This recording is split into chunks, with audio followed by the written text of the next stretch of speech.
En febrero de 2025, los científicos descubrieron algo impactante sobre el interior de nuestro planeta. Durante mucho tiempo hemos pensado que el núcleo interno de la Tierra es una esfera sólida y estable. Pero la verdad podría ser bastante diferente e incluso algo alarmante. Un estudio reciente sugiere que la superficie del núcleo podría estar pasando por transformaciones estructurales en este mismo momento. Investigadores de la Universidad del Sur de California han analizado décadas de datos sísmicos y han descubierto que la superficie del núcleo interno parece deformarse bajo la influencia del núcleo externo. Hemos observado estos cambios por primera vez, pero probablemente expliquen algunas peculiaridades en la rotación del núcleo interno. Incluso podrían estar influyendo en la duración de los días en la Tierra. El núcleo interno de nuestro planeta, ubicado a unos 5.000 kilómetros bajo la superficie, se suele describir como una bola sólida de hierro y níquel. Sin embargo, nuevos datos muestran que su capa exterior podría ser más maleable de lo que se esperaba. Este descubrimiento se basa en el análisis de ondas sísmicas de terremotos repetidos cerca de las Islas Sandwich del Sur. Los investigadores utilizaron técnicas de resolución mejorada para estudiar estas señales sísmicas. Observaron anomalías en las ondas y llegaron a una conclusión inesperada. Debe haber deformaciones en la superficie del núcleo interno, y podrían ser causadas por interacciones turbulentas con el núcleo externo fundido. El núcleo externo, compuesto de hierro y níquel líquido, tiene un papel sumamente importante. Ayuda a generar el campo magnético de la Tierra. Antes no comprendíamos su impacto en el núcleo interno, pero ahora el nuevo estudio muestra que los movimientos turbulentos del núcleo externo podrían alterar la superficie del núcleo interno. Y eso podría provocar cambios en su forma. Estas perturbaciones también explicarían la desaceleración gradual de la rotación del núcleo interno. Los científicos lo han estado observando desde 2010. En la superficie no notamos estos cambios, pero podrían influir en la rotación general de la Tierra y en la duración de los días. Este estudio puede ayudarnos a entender mejor lo que ocurre en lo profundo de nuestro planeta, cómo interactúan el núcleo interno y externo y cómo eso afecta el campo magnético de la Tierra y su movimiento. Obviamente, la observación directa del núcleo de la Tierra es imposible. Por eso, los científicos usan métodos indirectos, como el análisis de las ondas sísmicas, lo que nos permite deducir la estructura y composición del núcleo. A medida que estas ondas atraviesan diferentes capas, son desviadas o detenidas. Y esto puede proporcionarnos pistas sobre la naturaleza de los materiales con los que se encuentran. También hay experimentos de laboratorio. Los investigadores reproducen las presiones y temperaturas extremas del núcleo y estudian el comportamiento de las aleaciones de hierro-níquel. Utilizan instrumentos sofisticados, como celdas de yunque de diamante, y permiten la exploración de estas condiciones extremas. Luego, están los estudios de meteoritos. La cuestión es que algunos de ellos provienen de asteroides con un núcleo metálico similar al de la Tierra.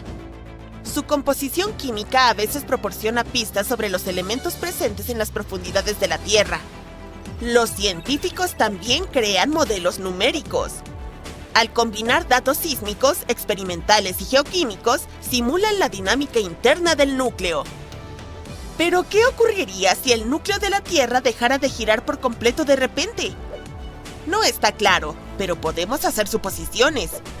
Si fuera solo el núcleo interno sólido el que se detuviera, la respuesta sería... no mucho.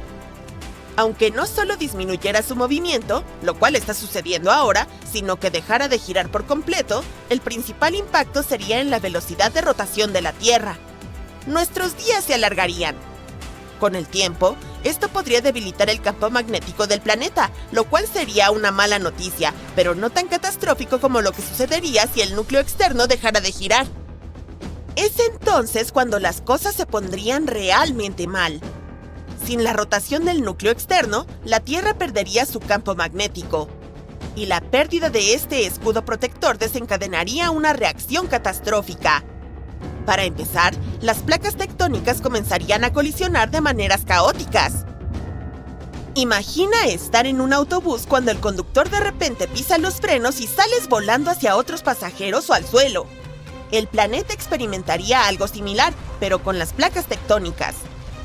Estas colisiones violentas provocarían enormes terremotos a lo largo de los límites de las placas en todo el mundo, sacudiendo edificios, puentes y carreteras. Los sistemas de agua, electricidad y líneas telefónicas serían destruidos en el caos. Pero esto solo sería el comienzo. Sin el campo magnético, la radiación cósmica comenzaría a impactar la superficie de la Tierra.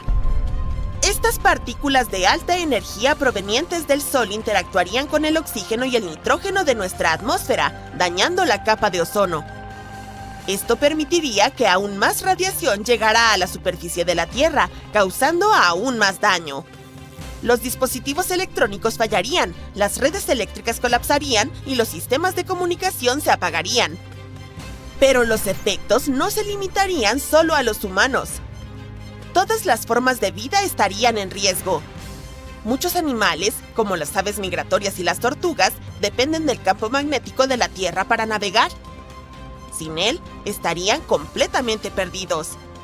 Las aves perderían su sentido de la orientación y las tortugas no podrían encontrar las playas donde ponen sus huevos. Afortunadamente, no debemos preocuparnos por este escenario apocalíptico en el futuro cercano. Es muy poco probable que el núcleo externo de la Tierra deje de girar durante nuestra vida o incluso nunca. Así que estamos a salvo. Pero, para comprender verdaderamente la Tierra, deberíamos ir 6.400 kilómetros bajo nuestros pies. La Tierra tiene 4 capas principales, desde el mismo centro hasta la superficie. El núcleo interno, el núcleo externo, el manto y la corteza.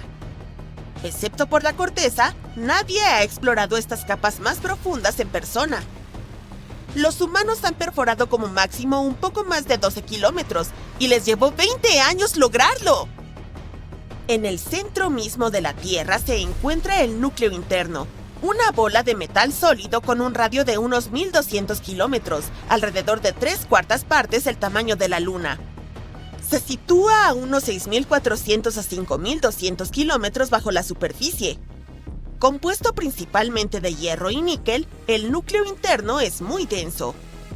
Gira un poco más lentamente que el resto de la Tierra y es muy caliente, con unas temperaturas de 5.400 grados, como la superficie del Sol.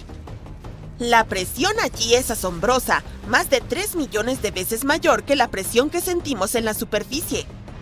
Algunas investigaciones incluso sugieren que podría existir un núcleo más pequeño y denso dentro del núcleo interno, que se cree que está compuesto principalmente de hierro. El núcleo externo también está compuesto de hierro y níquel, pero en forma líquida. Se ubica entre unos 5.200 y 1.000 kilómetros bajo la superficie. El calor aquí proviene principalmente de la descomposición radiactiva de elementos como el uranio y el torio, lo que causa que el líquido se agite de manera turbulenta. Este movimiento crea corrientes eléctricas que generan el campo magnético de la Tierra. Curiosamente, el campo magnético se invierte cada 200.000 a 300.000 años y los científicos aún están tratando de entender exactamente por qué sucede. El manto es la capa más gruesa del planeta. Se extiende a casi 3.000 kilómetros de profundidad y comienza a alrededor de 30 kilómetros por debajo de la superficie. Compuesto de hierro, magnesio y silicio, es denso, caliente y semisólido. Para imaginarlo mejor, piensa en el caramelo o el dulce de leche. Al igual que el núcleo externo, el manto también circula, pero se mueve mucho más lentamente. Más cerca del borde superior del manto, entre 100 y 200 kilómetros bajo tierra, el calor es tan intenso que derrite la roca. Esto crea una capa de roca parcialmente derretida llamada astenosfera.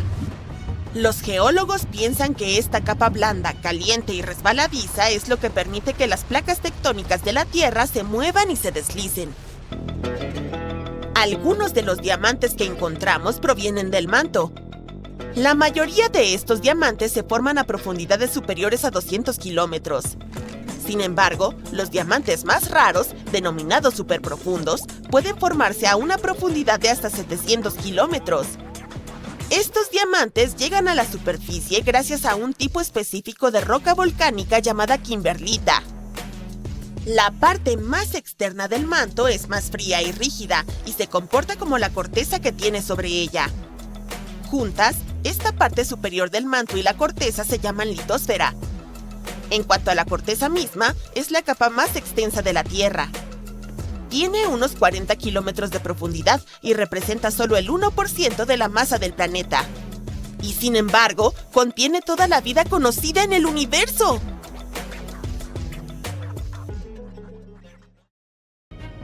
Imagina un mundo de metal ardiente donde el hierro y el níquel danzan en un infierno candente. Este es el núcleo interno, el corazón de nuestro planeta. Pero ¿qué pasaría si este mismo corazón estuviera cambiando? Las últimas investigaciones sugieren que el núcleo interno de la Tierra podría estar reduciendo su velocidad e incluso invirtiendo su rotación. ¿Esta es una señal del final de los tiempos? ¿Se desplomará la Tierra sobre sí misma?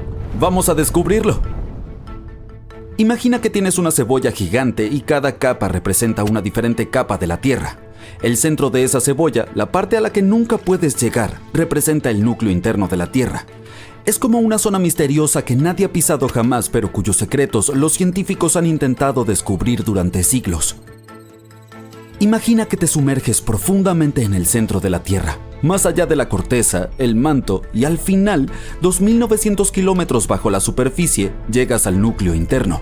Es una esfera de metal extremadamente caliente compuesta de hierro y níquel sólidos y está tan caliente que brilla con un blanco deslumbrante. También está rodeada por un núcleo externo líquido. Este misterioso lugar es diferente de cualquier otro sitio de nuestro planeta. Y fíjate en esto, está girando sobre su propio eje. El núcleo interno es como un tornado de fuego que está constantemente girando, generando calor y energía desde su interior hacia afuera. ¿Pero por qué es tan importante estudiar este pequeño pedazo de la Tierra? Bueno, es responsable de la creación de nuestro campo magnético. Este campo magnético es importante porque nos protege de la radiación dañina del Sol. Se genera por el movimiento del metal fundido en el núcleo externo de la Tierra y por la rotación del planeta. Estos movimientos generan corrientes eléctricas que a su vez crean el campo magnético. Es como un escudo que nos protege y ayuda a mantener a nuestro planeta saludable y seguro. Pero todavía hay tanto que no sabemos sobre el núcleo interno. Por ejemplo, cómo se formó. Los científicos creen que empezó a solidificarse hace aproximadamente 1.000 millones de años, pero ¿por qué ocurrió? ¿Cuál fue el detonante? ¿Y qué sucede con la estructura cristalina del núcleo interno? Se cree que es un tipo de hierro conocido como hierro empaquetado hexagonalmente, pero todavía no sabemos si realmente es así. En otras palabras, tenemos muchas teorías, pero lamentablemente no hay forma de confirmarlas, al menos por ahora. Entonces, ¿cómo estudian los científicos el núcleo interno si nadie puede ir allí? Usan la sismología. La sismología es como un escáner sónico para la Tierra. Envía ondas sonoras a través del planeta y mide cómo rebotan para ver qué hay dentro.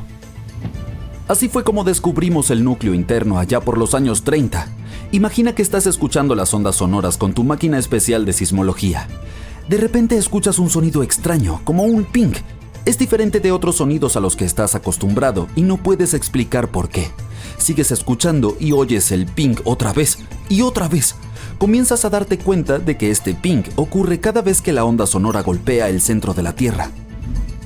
Estudias los datos más y finalmente lo descubres. La Tierra tiene un núcleo interno sólido. Este descubrimiento fue un gran avance y nos ayudó a entender mejor qué hay dentro de nuestro planeta y cómo funciona. En la actualidad, los científicos también utilizan algo similar para estudiar lo que hay dentro de nuestro planeta. Cuando ocurren terremotos, las ondas viajan a través de la Tierra y rebotan en diferentes capas, incluyendo el núcleo interno. Al estudiar estas ondas, los científicos pueden aprender sobre las propiedades del núcleo interno, como su densidad y temperatura. Básicamente están resolviendo un misterio al unir pequeñas pistas y cada nuevo descubrimiento nos acerca un paso más a su comprensión. El núcleo interno es una parte única y fascinante de nuestro planeta.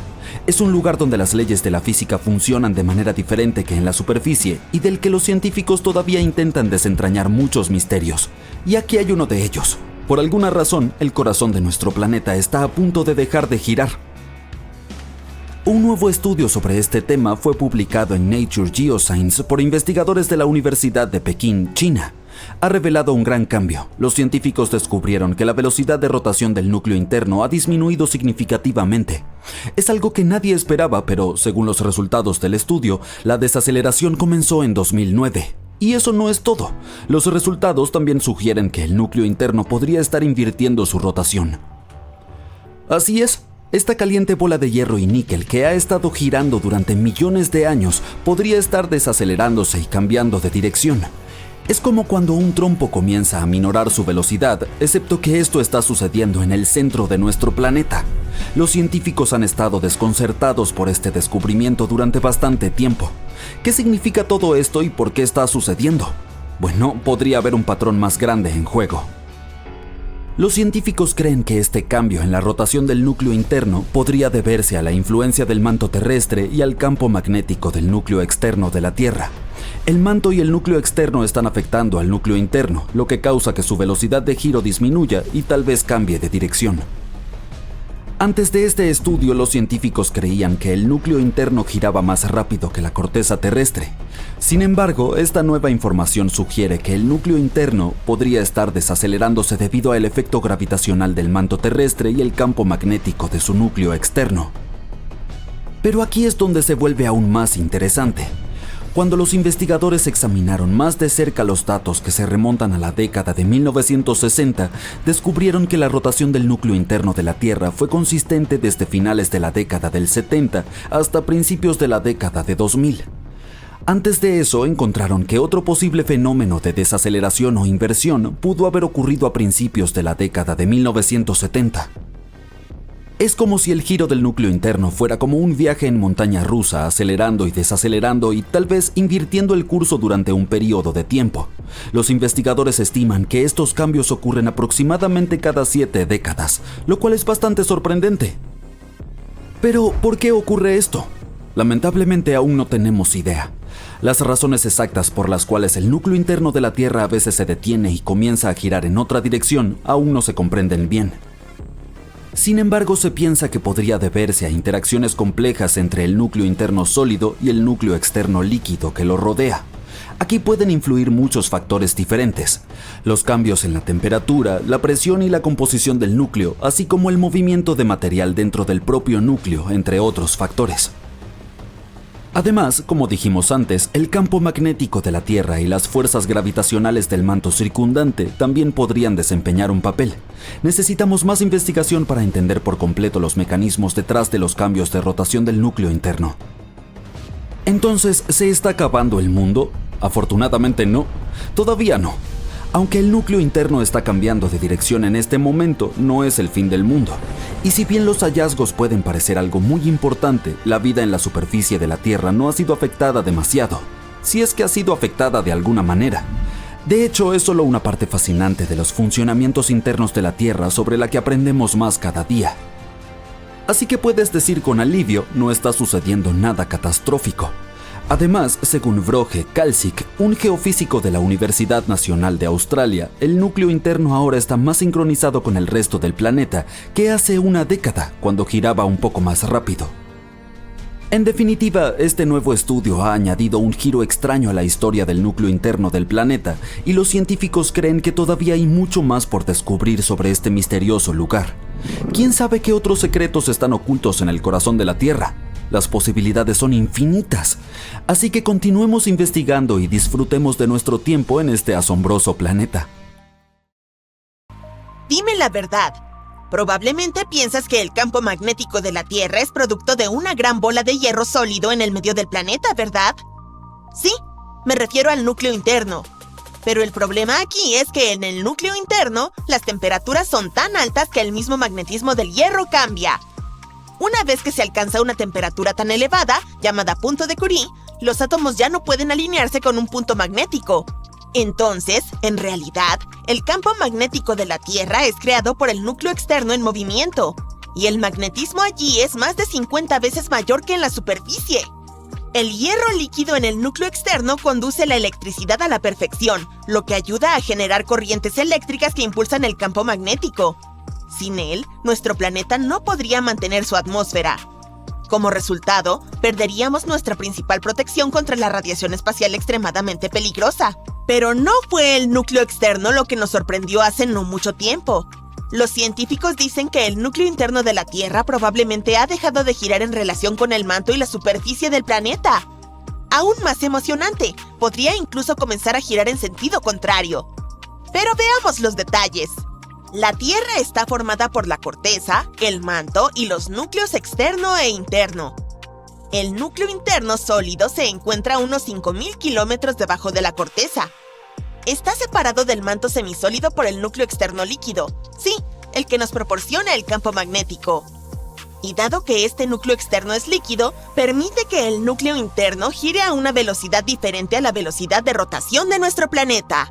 El núcleo de la Tierra tiene un radio de aproximadamente 3.500 kilómetros y es casi tan grande como Marte. Consiste principalmente de hierro y níquel y conforma cerca de 1/3 de la masa terrestre. La rotación del núcleo interno es impulsada por el núcleo externo. Resulta que la desaceleración del núcleo comenzó en 2009. Desde ese momento, los registros sísmicos, que antes cambiaban continuamente, han mostrado poca diferencia. Esto lleva a los científicos a concluir que la rotación del núcleo interno se ha detenido. Pero estamos lejos del escenario de una película de desastres. Aparentemente, que el núcleo interno se tome un descanso temporal es parte de su ciclo de 70 años de duración. Durante esta etapa, el núcleo cambia de dirección cada 35 años aproximadamente. Esto podría influir en el campo magnético de la Tierra y en la duración del día, pero algunos investigadores son escépticos al respecto. Y muchos científicos incluso han llegado a decir que el núcleo interno no se está moviendo en absoluto.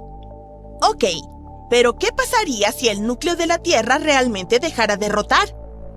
Bueno, si fuera el núcleo interno sólido, la respuesta sería nada dramático.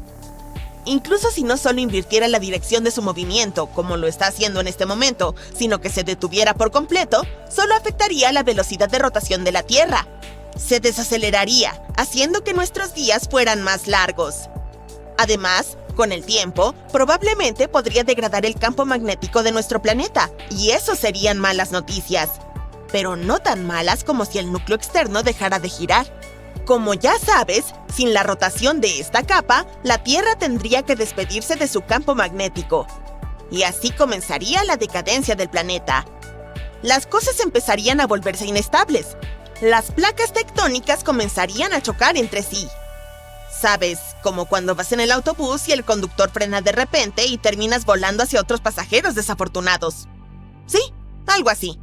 La colisión repentina de placas tectónicas desencadenaría terremotos destructivos a lo largo de los límites de las placas en todo el mundo. Arrasarían edificios, puentes y carreteras de la faz de la Tierra. Los sistemas de agua, electricidad y las líneas telefónicas también serían destruidos. Pero lo peor estaría por venir. Sin el campo magnético protector, la radiación cósmica comenzaría a golpear la superficie de nuestro planeta. Estas partículas de alta energía provenientes del Sol estarían en contacto con el oxígeno y el nitrógeno en nuestra atmósfera, destruyendo efectivamente nuestra capa de ozono.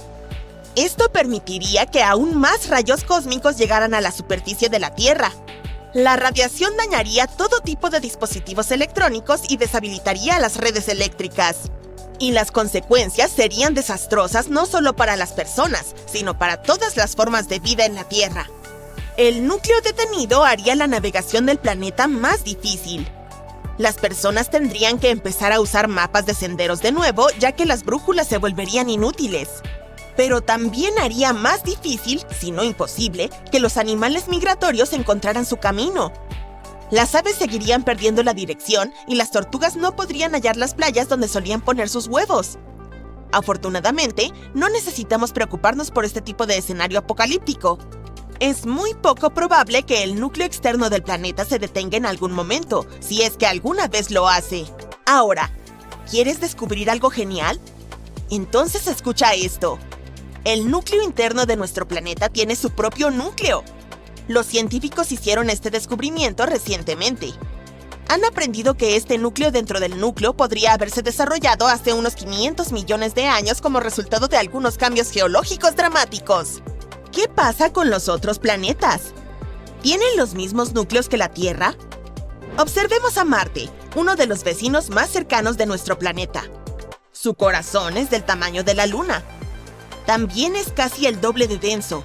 Los científicos llegaron a esta conclusión tras obtener datos sobre el primer sismo en Marte observado y el impacto de un meteorito.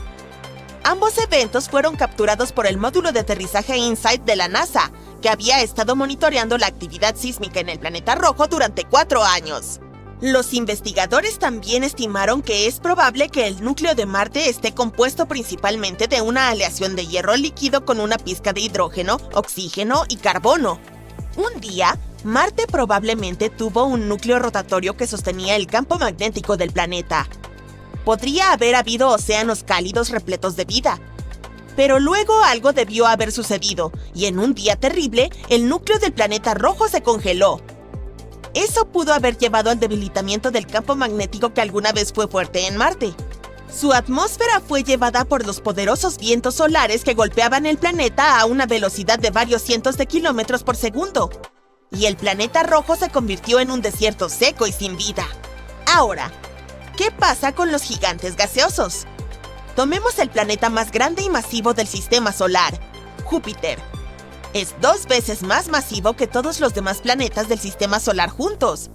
Casi 1.300 tierras podrían caber en esta enorme esfera. Júpiter también tiene el día más corto del sistema solar. Dura apenas 10 horas terrestres.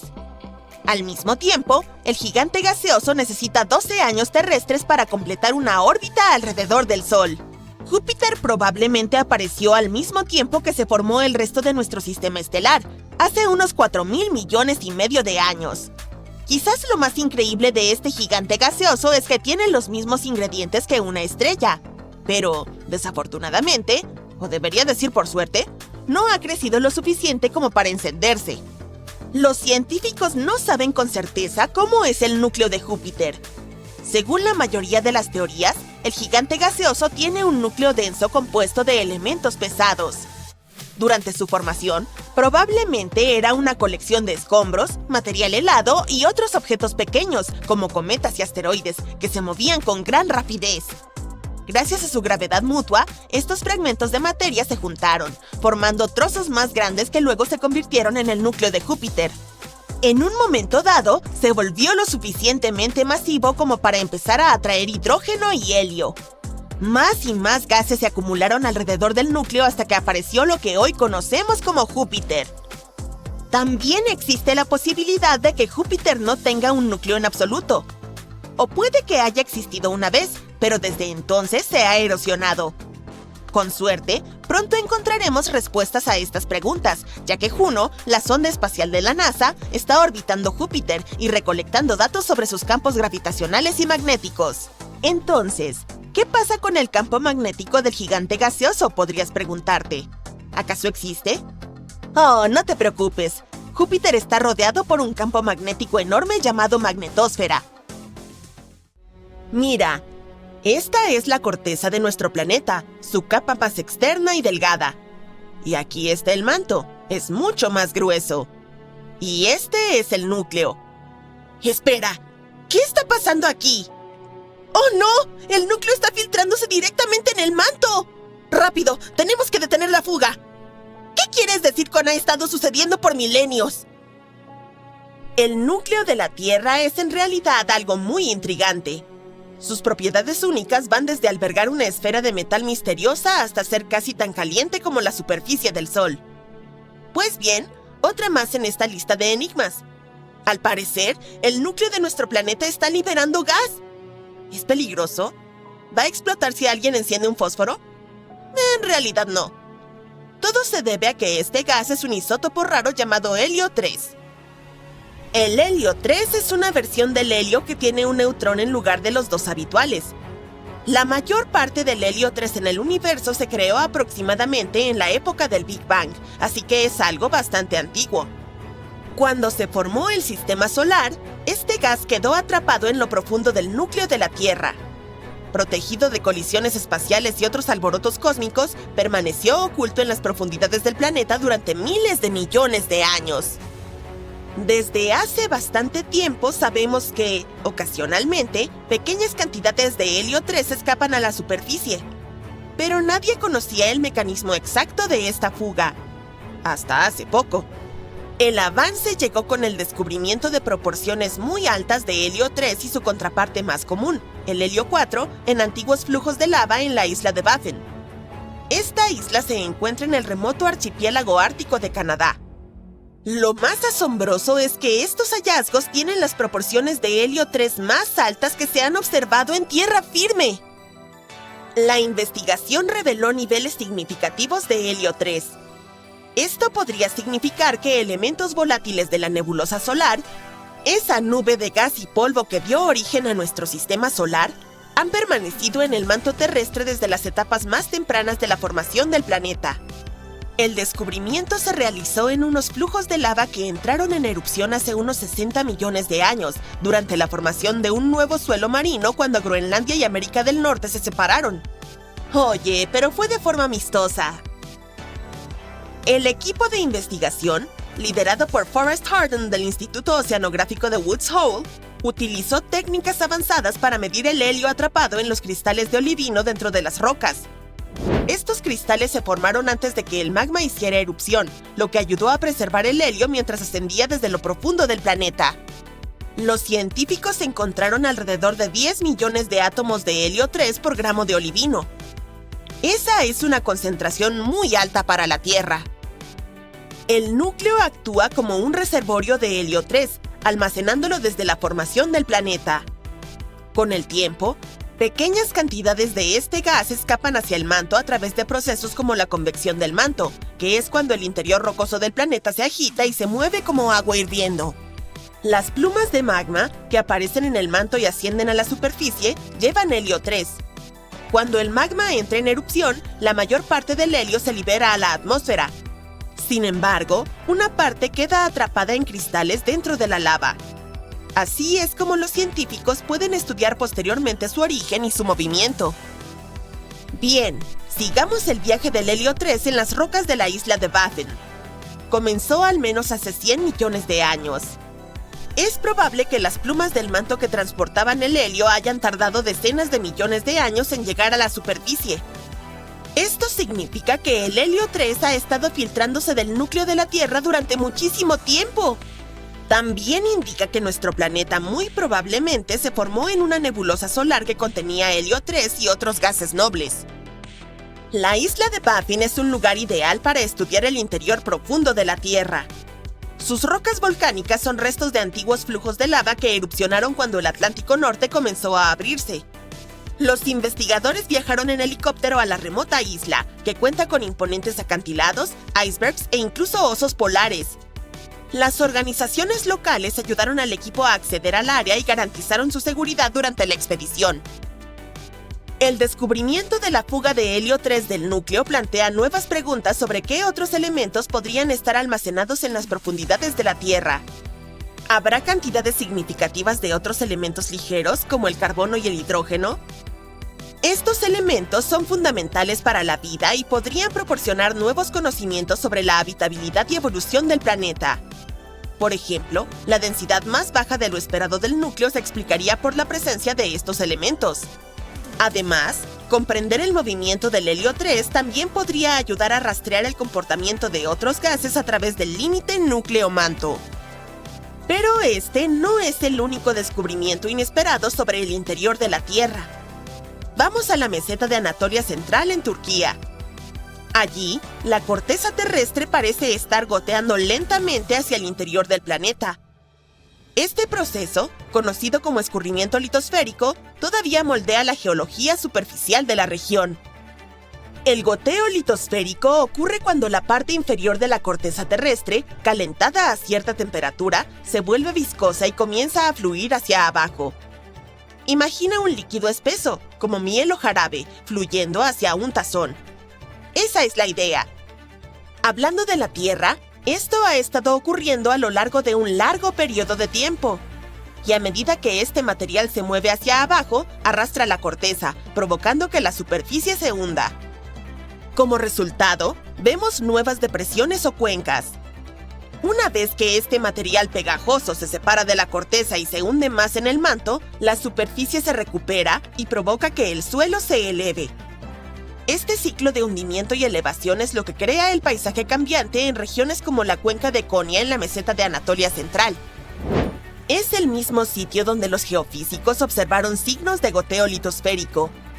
El equipo de investigación, liderado por Julia Anderson de la Universidad de Toronto, primero notó patrones extraños en los datos satelitales, incluyendo una característica circular en la región donde el terreno estaba hundiéndose.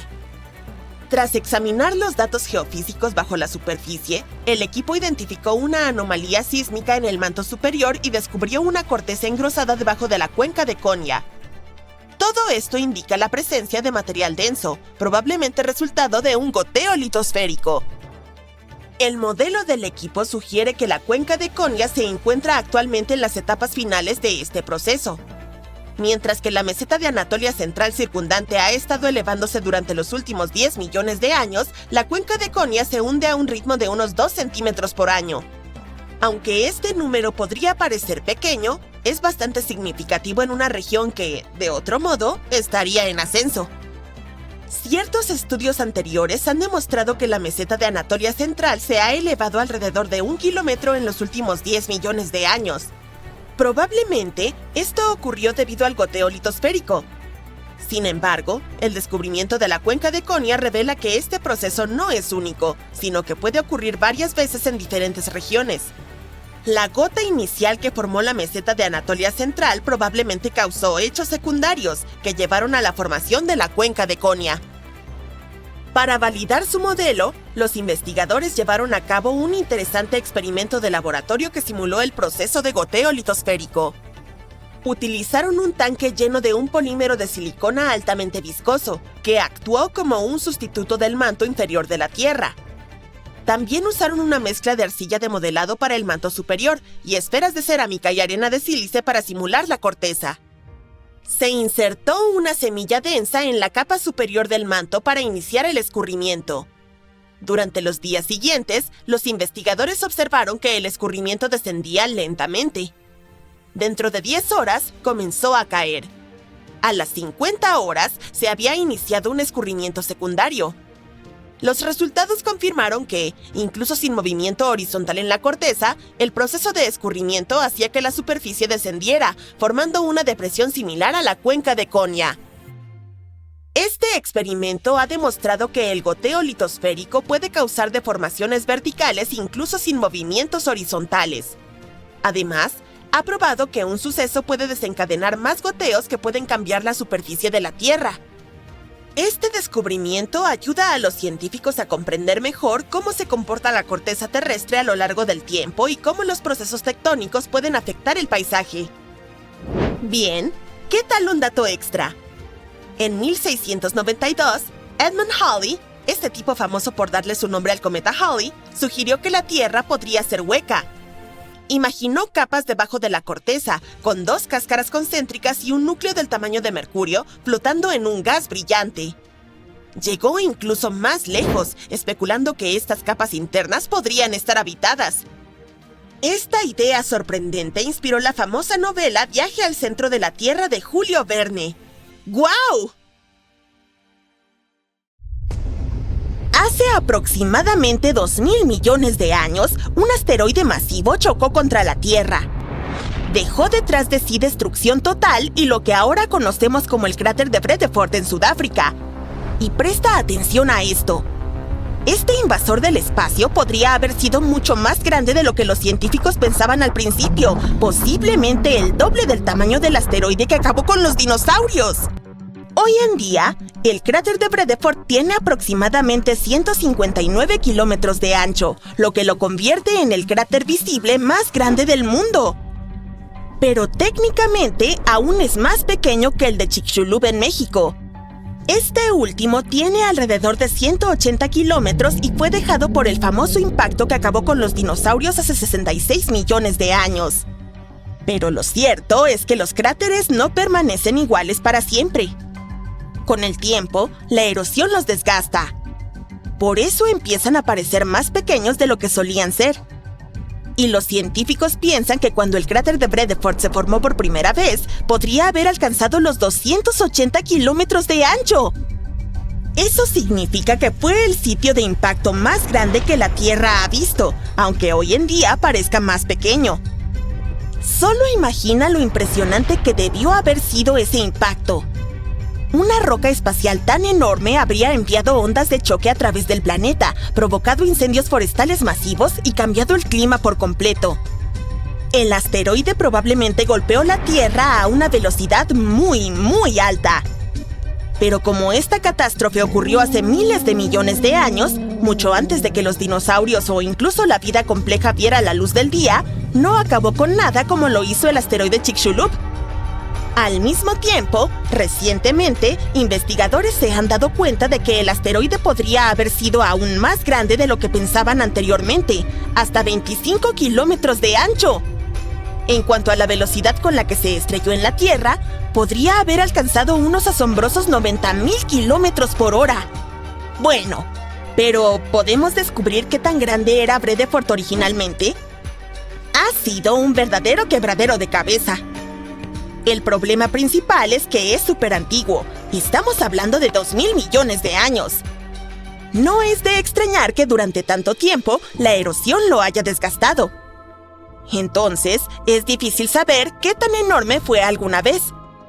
Pero no es solo la erosión la que causa el problema.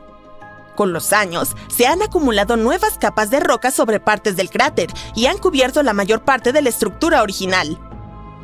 Por eso, ahora solo quedan pequeños fragmentos de borde elevado, y esto hace que sea aún más difícil obtener una idea clara de su tamaño original. Entonces, los científicos comenzaron a examinar los minerales alrededor del cráter, como el cuarzo y el zircón. Descubrieron que todos estos estaban alterados por el impacto del asteroide. Tenían pequeñas fracturas causadas por la explosión. Con este nuevo conocimiento, los científicos ahora creen que sus últimas estimaciones sobre el tamaño del asteroide son las más precisas. La razón por la que no hemos oído mucho sobre este impacto desastroso es que, a diferencia del asteroide de Chicxulub, que exterminó a los dinosaurios y transformó la vida en la Tierra, el de Vredefort impactó en un momento en que la Tierra era un lugar muy diferente. No había árboles ni animales, solo vida unicelular en los océanos. Eso significa que no hubo extinción masiva, ni incendios forestales, ni evidencia fosilizada de caos. Pero los científicos creen que aún así tuvo un impacto enorme en el planeta. Podría haber cambiado el clima incluso más dramáticamente que el asteroide que acabó con los dinosaurios. Pero dado que no tenemos mucha evidencia directa del desastre, estudiar lo que queda del cráter de Vredefort es una de las únicas formas de comprender cuán poderoso fue este impacto. Aunque ocurrió hace miles de millones de años, aprender sobre él puede ayudarnos a entender la historia de nuestro planeta y tal vez incluso prepararnos para futuras amenazas de asteroides. Después de todo, podrían ser similares a lo que sucedió en Siberia a principios del siglo XX, hace relativamente poco tiempo. Era una mañana cálida, el 30 de junio de 1908, cuando el cielo se iluminó repentinamente con un destello cegador.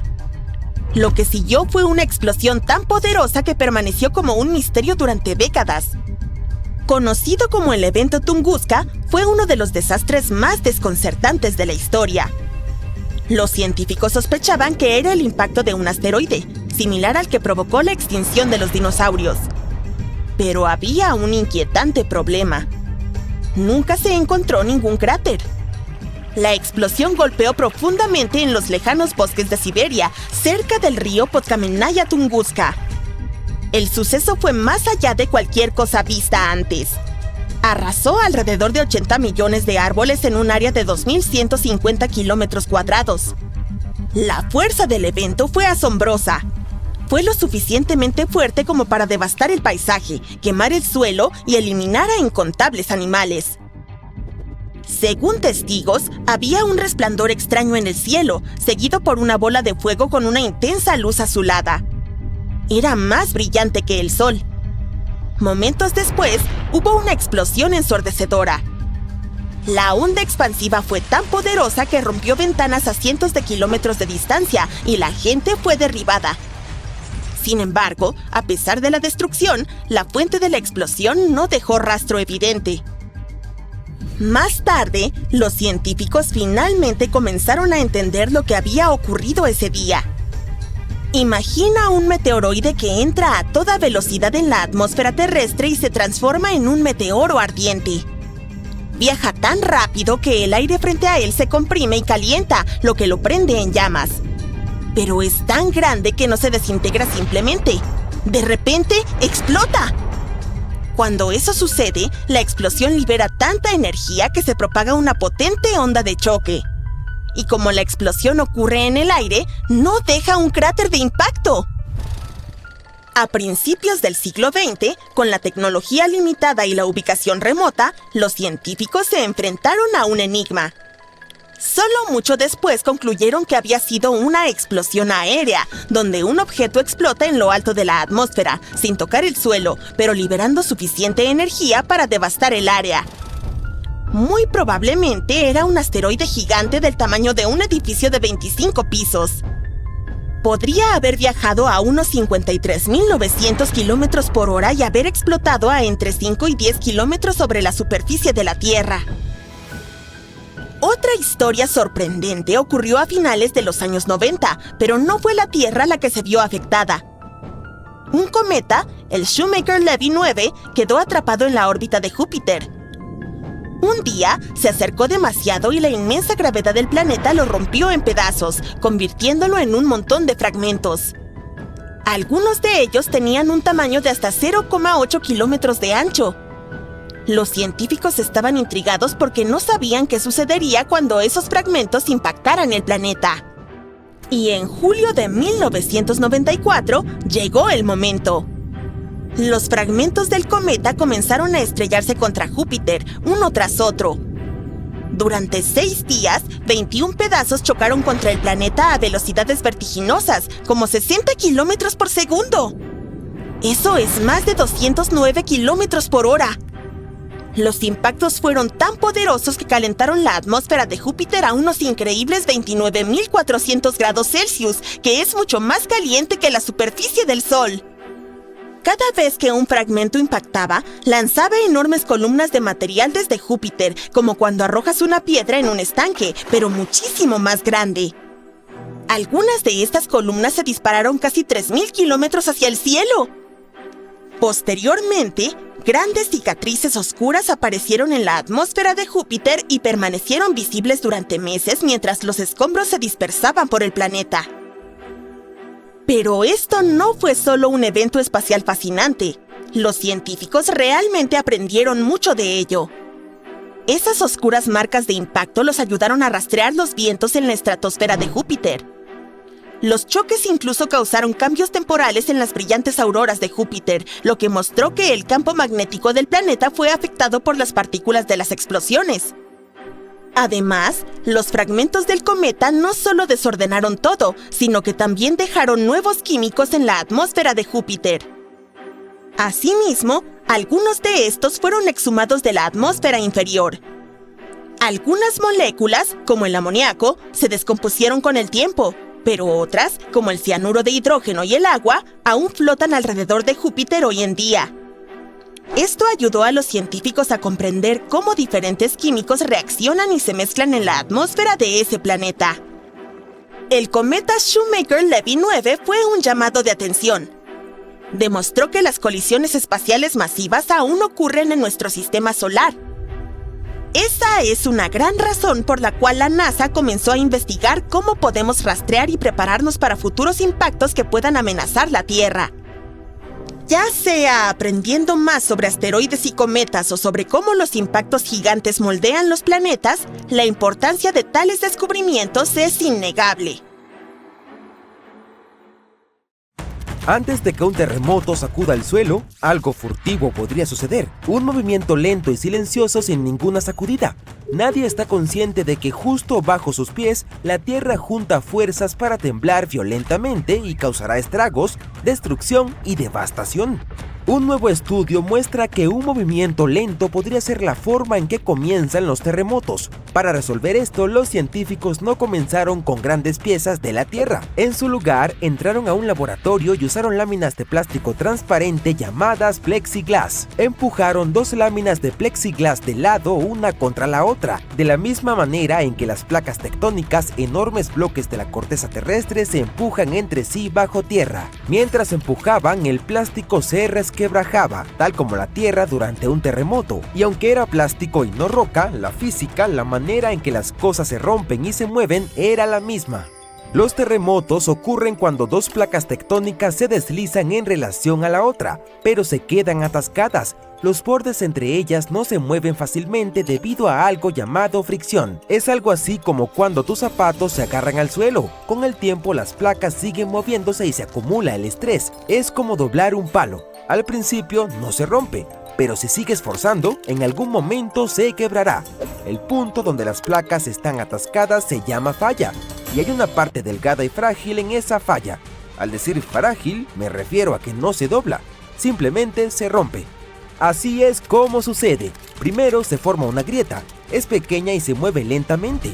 Aún no hay temblores, pero algo ya está ocurriendo bajo la superficie.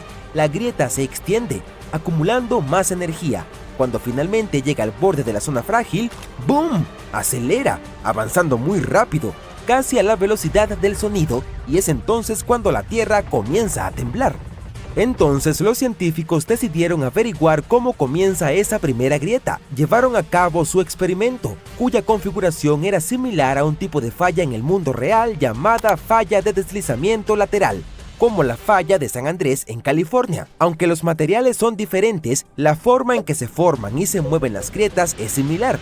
El experimento ha ayudado a entender que los terremotos no siempre comienzan de manera repentina. A veces hay un inicio lento y silencioso como una señal de advertencia antes del gran temblor. Esta etapa temprana de un terremoto se llama frente de nucleación. Es como una semilla de una grieta que avanza con suavidad a través del material mucho antes de que ocurra cualquier ruptura real. Este movimiento silencioso y lento no libera energía en el entorno. Al principio, los científicos pensaban en las grietas como simples líneas unidimensionales, como un rascón recto en el papel, pero algo no cuadraba. El frente de nucleación de movimiento lento no se comportaba como una grieta rápida normal y no estaba claro por qué ni cómo de repente aceleraba y se convertía en un terremoto. La respuesta llegó cuando se dieron cuenta de que tenían que pensar en 2 dimensiones en vez de una. En lugar de imaginar la grieta como una línea, comenzaron a pensar en ella como un parche, como un círculo en crecimiento que comienza en la superficie donde 2 materiales se tocan. A medida que este parche se expande, más material a lo largo de sus bordes se rompe. Lo importante aquí es que la energía necesaria para romper el material está relacionada con cuán largo se hace el borde o el perímetro del parche. Cuanto mayor es el perímetro, más energía se necesita para seguir rompiendo. Por eso, este parche se mueve lento al principio. Aún no provoca la sacudida violenta que asociamos con un terremoto. ¿Cómo se mueve sin enviar ondas de sacudida? A esta etapa se le llama asísmica. Eventualmente, el parche de grieta en crecimiento se extiende más allá de la zona frágil especial donde los materiales están atascados. Fuera de esta zona, la energía necesaria para seguir rompiendo el material ya no aumenta. En cambio, ahora hay energía adicional acumulándose, más de la necesaria para que la grieta crezca lentamente. Esta energía extra no se queda en silencio. De repente, potencia la grieta para que se mueva mucho más rápido, convirtiéndola en una ruptura a toda velocidad. Ese es el momento en que comienza el terremoto y el suelo empieza a temblar. Estos hallazgos ayudan a explicar cómo los terremotos pueden comenzar de manera lenta y silenciosa antes de volverse tan peligrosos. Muestran que pequeñas y lentas grietas pueden transformarse de repente en poderosas rupturas que se mueven rápidamente si las condiciones son adecuadas. Los científicos creen que si pueden aprender a detectar la etapa sísmica antes de que una grieta acelere, algún día se podrían predecir los terremotos o al menos comprender mejor las señales de advertencia. Aunque los terremotos son el tercer tipo más común de desastre natural, causan el mayor número de víctimas mortales. La NASA desempeña un papel importante en el estudio de los terremotos utilizando satélites que orbitan la Tierra. Estos satélites recolectan datos e imágenes que muestran cómo cambia el suelo después de estas sacudidas. Por ejemplo, pueden detectar cuando la Tierra se desplaza, se eleva, se hunde o se agrieta. Estos cambios en la superficie ayudan a aprender más sobre la fuerza e impacto de los terremotos. Los satélites de la NASA también pueden rastrear cambios en las luces nocturnas. Si una ciudad se queda a oscuras después de un sismo, es una clara señal de que el área perdió energía y necesita ayuda. Bien, ¿qué tal si hablamos sobre los mitos más comunes acerca de los terremotos, como el de los megaterremotos? Algunas personas se preocupan por terremotos extremadamente grandes, pero hay un límite en cuanto a lo grandes que pueden ser. El tamaño de un terremoto depende del tamaño de la falla donde ocurre. Una falla más larga y profunda puede provocar un terremoto más grande. Por ejemplo, la falla de San Andrés en California es larga, unos 1.300 kilómetros, pero no muy profunda, entre 16 y 20 kilómetros. Eso hace que los terremotos mayores a magnitud 8,3 en esa falla sean muy poco probables. El más grande registrado ocurrió en Chile en 1960. Tuvo una magnitud de 9,5 y fue en una falla enorme que tenía casi 1.600 kilómetros de largo y 240 kilómetros de ancho. Técnicamente no hay un límite establecido en la escala de magnitudes, pero un terremoto de magnitud mayor a 12 necesitaría una falla más grande que la Tierra, lo cual no es posible. Los terremotos pueden ocurrir cerca de la superficie o en la profundidad. La mayoría se produce en la corteza terrestre o en el manto superior hasta unos 800 kilómetros bajo tierra, pero los más profundos ocurren en la zona de subducción, lugares donde una parte de la corteza terrestre se desliza debajo de otra. En California, casi todos los terremotos ocurren en los primeros 25 kilómetros de la corteza. Una excepción es la zona de subducción de Cascadia en el norte de California, que se extiende hacia el norte pasando por Oregón, Washington y Canadá. Otro error común es pensar que el suelo puede abrirse durante un terremoto, pero eso generalmente solo sucede en las películas. Una grieta gigante que se abre y se traga cosas durante un terremoto es solo ficción. En la vida real, el suelo a ambos lados de una falla se desliza uno junto al otro. No se separa ni se abre de par en par. Pueden producirse pequeñas grietas o agujeros durante los deslizamientos de tierra, pero no a lo largo de la línea de falla en sí. Las fallas no se abren porque si lo hicieran, no habría fricción, y sin fricción, no habría terremoto. Ahora, algunos piensan que California podría desprenderse y hundirse en el océano durante un terremoto, pero así no funciona. El fondo del océano es tierra más baja, con agua encima. California no puede caer. Lo que realmente está sucediendo es que el suroeste de California se está deslizando lentamente hacia el norte en dirección a Alaska, a lo largo de la falla de San Andrés. La placa del Pacífico, sobre la cual se encuentra California, se mueve unos 5 centímetros por año, más o menos a la misma velocidad que crecen las uñas. Así que en unos 15 millones de años, Los Ángeles y San Francisco podrían ser vecinos, y en 70 millones de años, Los Ángeles podría estar cerca de Alaska. La gente se pregunta si una réplica puede ser más grande que el terremoto en sí. Las réplicas son sismos más pequeños que ocurren en la misma zona después de uno más grande. Son como la manera en que nuestro planeta se estabiliza después del temblor principal. Pero si una réplica resulta ser mayor que el primer terremoto, entonces llamamos al más grande la sacudida principal, y el anterior se convierte en un presagio sísmico. Alrededor del 5% al 10% de los terremotos de California son seguidos por uno más fuerte en el plazo de una semana. También es posible que dos sismos de la misma zona tengan magnitudes similares. Sin embargo, los terremotos muy grandes son raros, por lo que es aún más raro que dos enormes sucedan cerca uno del otro. Ha estado allí más de 3.000 millones de años, pero ahora parte de la corteza más antigua de la Tierra se está desmoronando. Hoy en día, nuestros continentes parecen estar fijos en su lugar. Sin embargo, durante un periodo muy largo, se han movido y desplazado bastante gracias a la actividad tectónica, que hace que partes de la superficie terrestre se deslicen lentamente como piezas de un gigantesco rompecabezas. Algunas de las partes más estables de estas piezas de rompecabezas se llaman cratones. Los cratones son secciones de rocas muy antiguas y fuertes que forman las raíces de los continentes y los mantienen unidos. El cratón de América del Norte es uno de ellos. Constituye una gran parte de los Estados Unidos, casi la mitad de Canadá y la mayor parte de Groenlandia. Los científicos han identificado alrededor de 35 de estos grandes y antiguos cratones en todo el mundo. Estos cratones han permanecido mayormente en el mismo lugar durante cientos de millones de años debido a su gran resistencia. Sin embargo, en 2014, descubrieron que los cratones podrían no ser tan indestructibles como se pensaba. Algunos cratones habían perdido partes de sus fuertes raíces debido a ciertos procesos geológicos y se volvieron más delgados. Parece que los cratones podrían volverse menos estables y sufren más cambios tectónicos. En el año 2024, los científicos de la Universidad de Geociencias de China analizaron una antigua masa terrestre llamada Cratón del Norte de China, o NCC por sus siglas en inglés. Querían aprender más sobre cómo algunas de las regiones rocosas más antiguas de la Tierra pueden fragmentarse. Este proceso de desintegración de cratones se llama decratonización.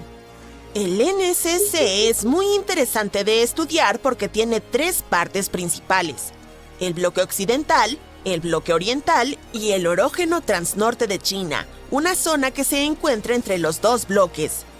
Los científicos descubrieron que durante la era mesozoica, el bloque oriental perdió sus raíces profundas y antiguas debido a los fuertes movimientos terrestres llamados eventos tectonomagmáticos. Entonces, los científicos querían ver cómo los procesos en el manto y los movimientos de las placas terrestres llevaron a la fragmentación del NCC. Crearon modelos 4D que muestran cómo cambió la forma del NCC a lo largo del tiempo, incluyendo su forma en la superficie, cómo se estiraron sus capas y la manera en que las ondas sísmicas se movieron a través del cratón. Descubrieron que una sección de la placa tectónica se deslizó debajo del cratón y luego comenzó a retroceder. Este movimiento de rodadura y estiramiento hizo que la roca resistente adelgazara y con el tiempo perdiera estabilidad. Todo esto comenzó hace unos 200 millones de años, en el período Jurásico, cuando los dinosaurios dominaban el mundo. El Cratón del Norte de China no es el único lugar donde puede ocurrir este proceso de descratonización. Otros cratones, como los de América del Norte, América del Sur y la región del Yangtze en China, podrían haber experimentado cambios similares. Los científicos dicen que esto muestra cómo los continentes han cambiado y evolucionado lentamente durante miles de millones de años. Y parece que, en lo que respecta a la geología, no hay lugar que esté por completo a salvo de los cambios, pero no hay motivo de alarma. No lo notamos, pero la superficie de nuestro planeta nunca deja de moverse, y es lo normal. Sin embargo, a veces, este movimiento trae cambios dramáticos. En 2017, los científicos hicieron un anuncio oficial. Zelandia puede ser llamada un nuevo continente. Las plataformas de este continente misterioso yacen a una profundidad de unos 1000 metros bajo el nivel del mar. La corteza oceánica cercana se sumerge aún más profundo, a 3000 metros por debajo de eso. Los geólogos han descendido para recolectar rocas del fondo oceánico. Han descubierto que, a diferencia de la corteza oceánica cercana, que está compuesta por rocas basálticas frescas, la corteza alrededor de Nueva Zelanda es una mezcla de granito antiguo, piedra caliza y arenisca. Todo esto grita corteza continental. Además, los científicos han descubierto una estrecha franja de corteza oceánica que separa a Australia de la tierra oculta de Zelandia. Esto significa que son dos continentes distintos. Hace 85 millones de años, Zelandia decidió separarse del supercontinente Gondwana. Millones de años después, la poderosa placa del Pacífico, la campeona de peso pesado de las placas tectónicas, decidió sumergirse bajo la corteza continental de Zelandia. Y así fue como la raíz de Zelandia, esa conexión con su corteza continental, se desprendió y descendió a las profundidades. Y eso no es todo lo que sucede en el ámbito tectónico de esta parte del mundo. Hace 120 millones de años, Australia y la Antártida eran una sola masa de tierra. Tomaron caminos separados, pero la Antártida no se fue con las manos vacías. Hoy, hay una meseta oceánica en el Océano Índico. Hace mucho tiempo, estaba conectada a otro continente perdido, el microcontinente Kerguelen. Los científicos creen que formaba un puente terrestre entre India y la Antártida. Para descubrir cómo era, podemos observar un pequeño archipiélago en el sur del Océano Índico, las Islas Kerguelen. Estas islas son todo lo que queda de la antigua masa terrestre. Tienen un clima frío y presentan glaciares debido a su proximidad con la Antártida. Pero en el pasado, el clima aquí debió haber sido templado, con abundante lluvia. Los animales y las plantas habrían sido similares a los que viven en las regiones tropicales hoy en día. Otro continente perdido y encontrado no está escondido en el océano, sino bajo Europa. Se llama Gran Adria y colisionó con Europa y comenzó a hundirse debajo de ella hace aproximadamente 100 millones de años. Hoy en día yace bajo Italia, Grecia y los Balcanes. Su tamaño e incluso su forma coinciden con la de Groenlandia, la isla más grande del mundo. La Gran Adria ya no es visible, pero dejó algunas pistas. Partes de ella quedaron incrustadas en los Alpes. Otros fragmentos forman parte de las actuales Italia y Croacia, al otro lado del mar Adriático. Las rocas calizas del antiguo continente comenzaron a cambiar una vez que quedaron bajo la masa terrestre europea. El gran calor y la presión a lo largo de decenas de millones de años alteraron su estructura. Y fue entonces cuando la caliza salió de escena y el mármol ocupó su lugar. La Gran Adria no era una pieza sólida de tierra como el gran continente que vemos hoy, sino más bien una enorme plataforma somera bajo el agua. Con el tiempo, arena, lodo y otras cosas se depositaron en esta plataforma y lentamente se convirtieron en roca. La Gran Adria pudo haber sido un poco como Zelandia o los Cayos de Florida, una cadena de pequeñas islas sentadas en un mar poco profundo. Sobre el agua, tal vez había muchas islas pequeñas y archipiélagos, y debajo de las olas había coloridos arrecifes de coral llenos de vida marina. Si vivieras en aquel entonces y tuvieras un tanque de buceo, habría sido un lugar increíble para bucear y explorar. Así que, con todo lo que está pasando con los cratones, ¿quién sabe? Podríamos ver un nuevo continente en el futuro. Además, estudiar la corteza terrestre con mayor profundidad puede cambiar la historia tal como la conocemos. Científicos de Copenhague han hecho un descubrimiento asombroso sobre el verdadero lugar de origen de Escandinavia, y no es donde pensábamos. Después de estudiar arena y roca de partes remotas de Finlandia, descubrieron que las raíces de Escandinavia en realidad provinieron de Groenlandia hace más de 3.750 millones de años. Esto significa que el área donde ahora se encuentran los países nórdicos es 250 millones de años más antigua de lo que los científicos creían.